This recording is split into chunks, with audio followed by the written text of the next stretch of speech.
આ બંધારણ મારા પરિવારને મારા હગાવાલા માટે છે.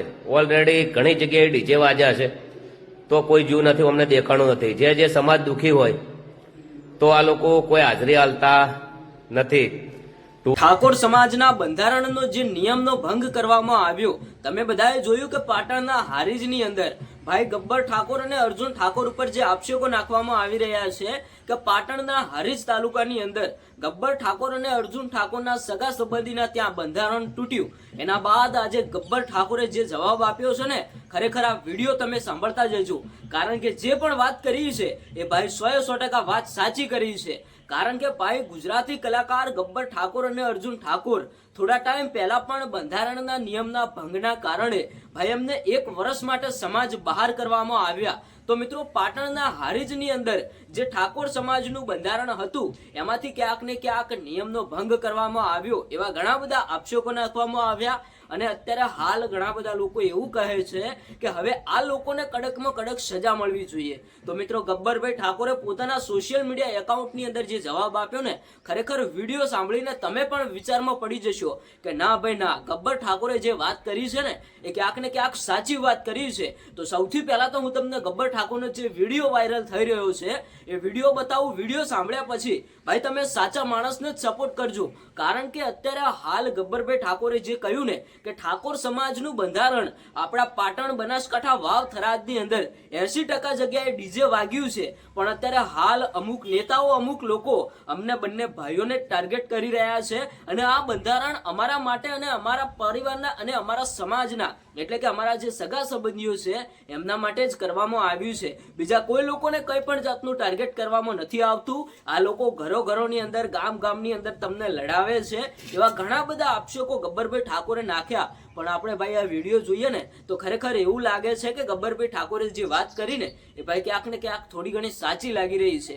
કારણ કે ઠાકોર સમાજના બંધારણની અંદર જે નિયમો છે એમાં એ પણ વાત કરી કે તમે આટલા બધા નિયમો મૂક્યા તો એની અંદર દારૂના મુદ્દાનો નિયમ કેમ ન રાખ્યો, અને જે લગ્ન પ્રસંગની અંદર તમારા મનપસંદથી કોઈ પણ જાતના જમણવારની અંદર તમે જે મીઠાઈ બનાવો, જે ખાવાનું ભોજન બનાવો, એમાં પણ બંધારણનો નિયમ લાગુ કરવામાં આવ્યો. ભાઈ આપણે, હું પણ વિરોધ નથી કરતો, ઠાકોર સમાજના લોકોને જે ગમ્યું એ ખરું. ઠાકોર સમાજનું જે બંધારણ છે એ ભાઈ સમાજને ગમ્યું હશે એટલા માટે કર્યું હશે.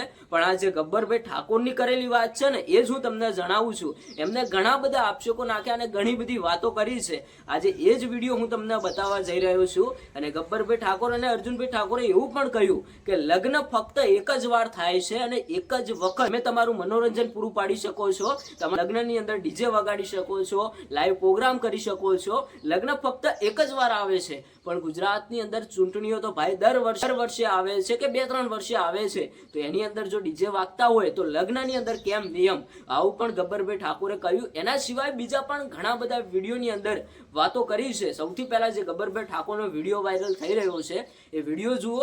વિડીયો જોયા પછી ખરેખર દર્શક મિત્રો જે સાચું હોય ને એને જ સપોર્ટ કરજો. અને શું ઠાકોરની વાત સાચી કે ખોટી એ પણ કોમેન્ટ કરીને જણાવતા જજો. તો સૌથી પહેલા આપણે ગબ્બરભાઈ ઠાકોરનો વિડીયો જોઈએ. તો 1 રૂપિયો દંડ આલવાનો થતો નથી. આ રીતની અંદર એનું કારણ છે કે તમારે દંડ લેવો હોય તો પહેલા જે જગ્યાએ બંધારણ તૂટ્યું તો જઈને પછી આવો. અને હોળ મુદ્દમથી દારૂનો બંધો કેમ નથી? વિચારવા જેવી વાત છે. આ લોકોને ટાર્ગેટ છે કે ગોમ છે, દારૂ વાળા હોમે લડે, ડીજે વાળા હોમે લડે. એટલે 12 મહિના ગોમમાં ઝઘડા ચાલુ રહે અને અમને 27માં ચૂંટણીનું કોમ થઈ જાય. આવા બી અમને આયોજન હોઈ શકે. બધાને જય બાબારી, જય રોમા ધણી. અને જેટલી ઘડી મારો પ્રશ્ન નહીં પટે એટલે ઘડી તો હું બોલવાનો જ છું. 1 મહિનો મને ફોન કરીને આ લોકોને ધમકીઓ આપી, ઓમ કરી નાખશું, તેમ કરી નાખશું, ફલાણો કરી નાખ્યું. બધું જૂનું થઈ ગયું. ડરાવા ધમકાવાની બધી વાતો છોડી મેલો.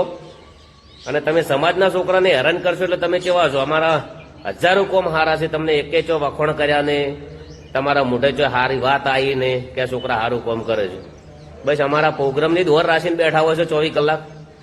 આ વિડીયો સાચો હોય તો દિલથી શેર કરી દેજો. ઠાકોર સમાજને માનતા હોય એ વ્યક્તિઓ શેર કરી દેજો. આ 3, 4, 5, 10, 15, 20 જણા છે ને આ લોકો જ ખરાબ કરી રહ્યા છે.